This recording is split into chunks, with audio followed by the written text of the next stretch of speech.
Voter अधिकार यात्रा के 5वें दिन इस महत्वपूर्ण प्रेस वार्ता में उपस्थित कांग्रेस पार्टी के हमारे साथीगण, इंडिया ब्लॉक और आरजेडी के हमारे साथीगण, पत्रकार साथियों, कैमरा के पीछे खड़े हमारे दोस्तों, दर्शकों, पाठकों और श्रोताओं, जैसा कि सांसद महोदय संजय जी ने आपको बताया कि वोटर अधिकार यात्रा को लेकर बिहार में ज़बरदस्त जन समर्थन उमड़ा है और वोट चोरी का मामला एक गंभीर मामला है, जिसको लेकर हम बिहार के ज़िले ज़िले में जा रहे हैं और बिहार की जनता से जुड़ रहे हैं, संवाद कर रहे हैं, उनको बता रहे हैं। आज इस संबंध में हम देश का ध्यान एक विशेष विषय की ओर दिलाना चाहते हैं। आप में से तमाम लोगों ने ये देखा होगा कि 2014 से पहले एक बड़ा आंदोलन हुआ था कांग्रेस की सरकार को अपदस्थ करने के लिए।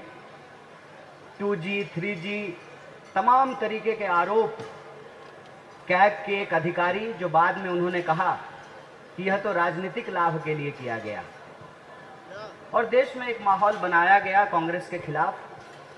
याद कीजिए कि उस दौरान किसी भी व्यक्ति के ऊपर UAPA लगाकर या PMLA कानून लगा करके किसी भी सांसद या विधायक को डराया धमकाया नहीं गया, विरोधियों के मुंह नहीं बंद कराए गए। लेकिन आज जब हम 2014 से लेकर के 2025 तक का भारत देखते हैं तो यह साफ साफ पता चलता है, और नेता प्रतिपक्ष ने कल इसको अपनी मुखर आवाज में जनता के सामने रखा कि देश में लोकतंत्र समाप्त करने वाले, लोकतंत्र संविधान की हत्या करने वाले और लोकतंत्र को बचाने वालों के बीच एक संघर्ष छिड़ चुका है, एक जंग छिड़ गई है। हम समझ सकते हैं कि एक तरफ इस देश के लोगों के अधिकारों को छीनकर देश की संपदा को बेचने वाले लोग हैं, दूसरी तरफ लोगों के हक और अधिकार की रक्षा करके, संविधान को बचा करके, लोकतंत्र को कायम रखते हुए देश को बचाने वाले लोग हैं। तो ये बेचने और बचाने वालों के बीच लड़ाई है। एक तरफ वो लोग हैं जो चाहते हैं कि लोकतंत्र जिंदा रहे, विरोध का स्वर जिंदा रहे, संविधान का राज कायम रहे, वोट का अधिकार जनता के पास सुरक्षित रहे।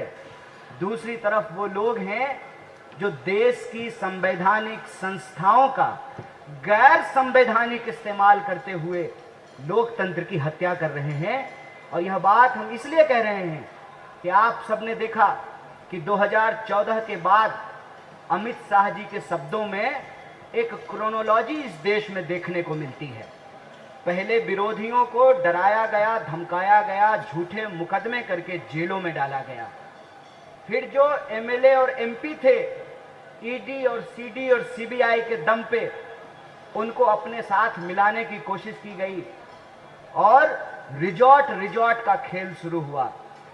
ऑपरेशन लोटस के नाम पर चुने हुए विधायकों को खरीद करके इस रिजॉर्ट से ले उठाते थे, उस रिजॉर्ट में पहुंचाते थे, चुनी हुई सरकारों को गिराया गया। मतलब पहले अमित शाह इस देश के MLA चुराते थे, फिर उनको लगा कि जब चुनाव आयोग हमारा ही है, ED अब हमारे कब्जे में है, CBI हमारा तोता बन चुका है, तो स्वाभाविक रूप से उनको लगा कि करोड़ों रुपया MLA के ऊपर खर्च करने की जरूरत नहीं है। MLA चुराना छोड़ करके, MLA को रिजॉर्ट घुमाना छोड़ करके वोट चोरी का कार्यक्रम बनाया गया। क्रोनोलॉजी समझिए, पहले MLA चुराते थे, फिर वोट चुराना शुरू किया, और इन दोनों हथकंडों के बावजूद अब की बार 400 पार का नारा जब सफल नहीं हुआ, तब वो SIR लेकर के आए हैं। और SIR का जब बिहार की धरती पे पुरजोर विरोध होना शुरू हुआ और लोगों ने कहा कि जो चुनाव आयोग कागज मांग रही है पहले वो अपना कागज दिखाए, वोटर लिस्ट दे देश की जनता को और बताए कि वोटर लिस्ट में गड़बड़ी क्यों है, क्यों एक लोग का नाम 4 जगह पे है, क्यों जिंदा लोगों का नाम काट दिया गया है, क्यों जो है मरे हुए लोगों का नाम जोड़ दिया गया है, क्यों आधार कार्ड नहीं स्वीकार किया जा रहा है और आवासीय मांगा जा रहा है। जब इस पे हल्ला शुरू हुआ तो चोर ने नया नुस्खा अपनाया है। कल पार्लियामेंट में नया बिल आया है और बिल का नाम है कॉन्स्टिट्यूशनल अमेंडमेंट बिल, और इसमें ये कह रहे हैं कि किसी सीएम पे अगर मुकदमा हो गया तो 30 दिन के भीतर उसको पद से हटा देंगे। क्रोनोलॉजी समझे, देश के लोगों को क्रोनोलॉजी समझना चाहिए। पहले एमएलए चुराते थे, फिर वोट चोरी किया, उसके बाद सीएम चुराने का प्रबंध इन्होंने कर लिया है।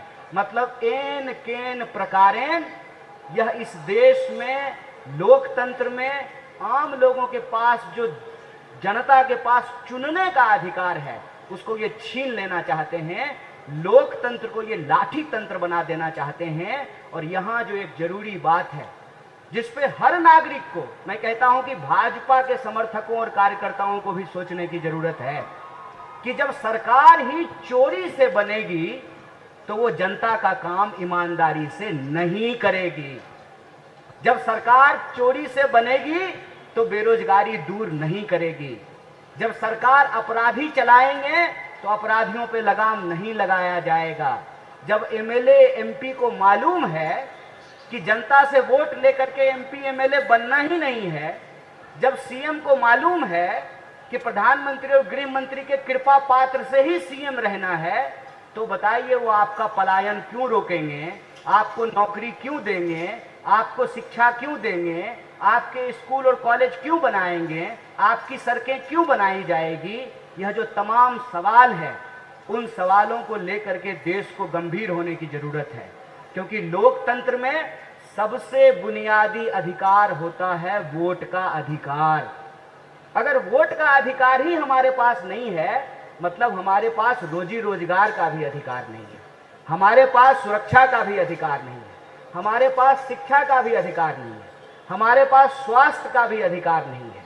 और ठीक कहा संजय जी ने, चोरी से बनी हुई सरकार आपकी पढ़ाई, कमाई, दवाई, सिंचाई हर चीज चुराएगी और इस देश की संपत्ति को लूट करके अपने दोस्तों के खजाने में पहुंचाएगी। इसीलिए हमने कहा कि ये बेचने और बचाने वालों के बीच संघर्ष है। एक तरफ वो हैं जो लोकतंत्र को समाप्त कर देना चाहते हैं, उसको लूट तंत्र और लाठी तंत्र बना देना चाहते हैं। दूसरी तरफ वो लोग जो इस देश से प्यार करते हैं, जिनको अपने परिवार से प्यार है, जिनको अपने बच्चों से प्यार है, जो अपने आने वाली पीढ़ी के बारे में बेहतर सोचना चाहते हैं, उनको वोट के अधिकार को बचाना पड़ेगा।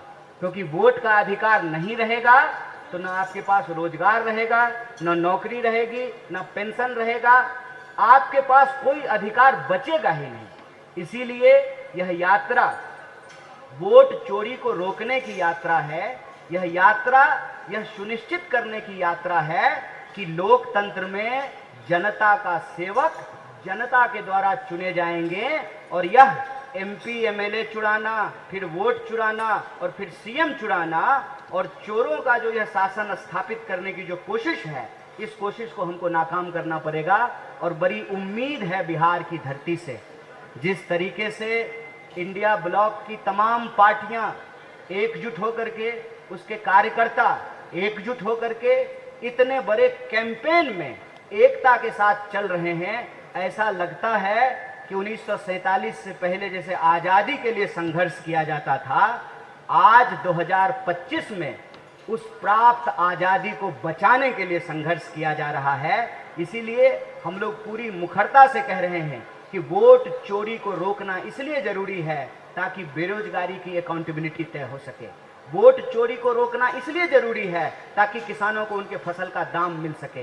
वोट चोरी को रोकना इसलिए जरूरी है कि जब पेपर लीक होगा तो वोट चोरी वाली सरकार उसके ऊपर कोई कार्रवाई नहीं करेगी। जब अपराधी ही सरकार चलाएंगे तो अपराधियों पे कोई नकेल नहीं कसा जाएगा। और जब पेपर लीक से बना हुआ दरोगा है तो वो अवैध शराब बेचने से क्यों रोकेगा। जब पेपर लीक से बना हुआ डॉक्टर है तो वो सही तरीके से ऑपरेशन क्यों करेगा? जब पेपर लीक से बने हुए अधिकारी हैं तो उनका जनता के प्रति कोई जो है, कोई उनकी जिम्मेवारी नहीं है, कोई उत्तरदायित्व नहीं है। इसीलिए हर व्यक्ति को, देश के एक एक नागरिक को यह समझना पड़ेगा कि वोट चोरी को रोकना दरअसल संविधान को बचाने की लड़ाई है, उस आज़ादी को महफूज रखने की लड़ाई है जिसको हमको पुरखों ने दिलाई है। बहुत बहुत शुक्रिया, बहुत बहुत धन्यवाद।